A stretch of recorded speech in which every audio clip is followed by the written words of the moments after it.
যেহেতু পৰীক্ষা চলি আছে সেইকাৰণে এখন মানুহৰ চোতালত মিটিং দিছিলোঁ। সেই মিটিংখনৰো আমি পাৰ্মিশ্যন লৈছোঁ। আজি মিটিঙলৈ আহি থকা আগমুহূৰ্তত আমি গম পাইছিলোঁ যে আমাৰ ইয়াত যিটো গাড়ী ভাঙে আৰু গাড়ী ভাঙিলেই আমাৰ ইয়াৰ এছপিয়ে কয় যে গাড়ী ভাঙাটো এটা বেলেবল অফেন্স, আমি তেখেতসকলক মাতি আনি পেলাই আকৌ আমাৰ ষ্টেটমেণ্ট লৈ পেলাই ৰিলিজ কৰিছোঁ। গতিকে গাড়ীবিলাকৰ বহুত আপোনাৰ এনেকৈ গাড়ী ভাঙিলে বহুত আপোনাৰ ইঞ্চুৰেঞ্চো কাভাৰ নকৰে। গতিকে আমি গাড়ীবিলাক আজি নানি মাত্ৰ তিনিখন আমাৰ মটৰচাইকেলেৰে মোৰ চিকিউৰিটি দুজন আৰু মই আৰু তানজিল আৰু এখনত লৈ আমি আহি আছিলোঁ। আহি থাকোঁতে পুলিচে আমিও গম পাইছিলোঁ তাত ৰখি আছে বুলি, কিন্তু এনেকৈ ব্যক্তিগত গাত পেলোৱাৰ বুলি আমি ভবা নাছিলোঁ।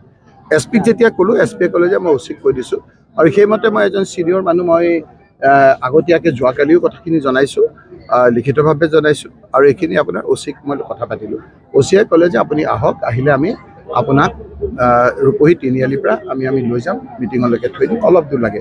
তাৰপিছত মই অহা ৰাস্তাত আকৌ অচিক ফোন কৰিলোঁ। অচিয়ে কৈছে যে মই তিনিআলিত ৰখি আছোঁ, আপুনি আহক। মই তিনিআলিত আহি যেতিয়া মই মটৰচাইকেল দুখনত উঠি, এখনত উঠি আৰু দুজনত মোৰ চিকিউৰিটি উঠি মই যেতিয়া আহি আছিলোঁ তেতিয়া দেখিলোঁ যে অচি তাত নাই।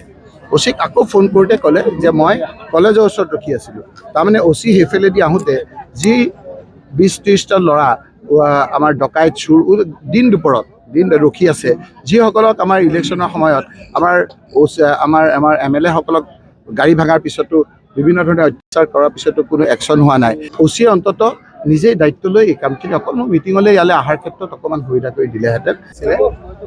যিহেতু পৰীক্ষা চলি আছে সেইকাৰণে এখন মানুহৰ চোতালত মিটিং দিছিলোঁ। সেই মিটিংখনৰো আমি পাৰ্মিশ্যন লৈছোঁ। আজি মিটিঙলৈ আহি থকা আগমুহূৰ্তত আমি গম পাইছিলোঁ যে আমাৰ ইয়াত যিটো গাড়ী ভাঙে আৰু গাড়ী ভাঙিলেই আমাৰ ইয়াৰ এছপিয়ে কয় যে গাড়ী ভাঙাটো এটা বেলেবল অফেন্স, আমি তেখেতসকলক মাতি আনি পেলাই আকৌ আমাৰ ষ্টেটমেণ্ট লৈ পেলাই ৰিলিজ কৰিছোঁ। গতিকে গাড়ীবিলাকৰ বহুত আপোনাৰ এনেকৈ গাড়ী ভাঙিলে বহুত আপোনাৰ ইঞ্চুৰেঞ্চো কাভাৰ নকৰে। গতিকে আমি গাড়ীবিলাক আজি নানি মাত্ৰ তিনিখন আমাৰ মটৰচাইকেলেৰে মোৰ চিকিউৰিটি দুজন আৰু মই আৰু তানজিল আৰু এখনত লৈ আমি আহি আছিলোঁ। আহি থাকোঁতে পুলিচে আমিও গম পাইছিলোঁ তাত ৰখি আছে বুলি, কিন্তু এনেকৈ ব্যক্তিগত গাত পেলোৱাৰ বুলি আমি ভবা নাছিলোঁ। এছ পিক যেতিয়া ক'লোঁ, এছ পিয়ে ক'লে যে মই অচিক কৈ দিছোঁ আৰু সেইমতে মই এজন ছিনিয়ৰ মানুহ, মই আগতীয়াকৈ যোৱাকালিও কথাখিনি জনাইছোঁ, লিখিতভাৱে জনাইছোঁ আৰু এইখিনি আপোনাৰ অচিক মই কথা পাতিলোঁ। অচিয়ে ক'লে যে আপুনি আহক, আহিলে আমি আপোনাক ৰূপহী তিনিআলিৰ পৰা আমি লৈ যাম, মিটিঙলৈকে থৈ দিম, অলপ দূৰ লাগে। তাৰপিছত মই অহা ৰাস্তাত আকৌ অচিক ফোন কৰিলোঁ। অচিয়ে কৈছে যে মই তিনিআলিত ৰখি আছোঁ, আপুনি আহক। মই তিনিআলিত আহি যেতিয়া মই মটৰচাইকেল দুখনত উঠি, এখনত উঠি আৰু দুজনত মোৰ চিকিউৰিটি উঠি মই যেতিয়া আহি আছিলোঁ তেতিয়া দেখিলোঁ যে অচি তাত নাই। অচিক আকৌ ফোন কৰোঁতে ক'লে যে মই কলেজৰ ওচৰত ৰখি আছিলোঁ।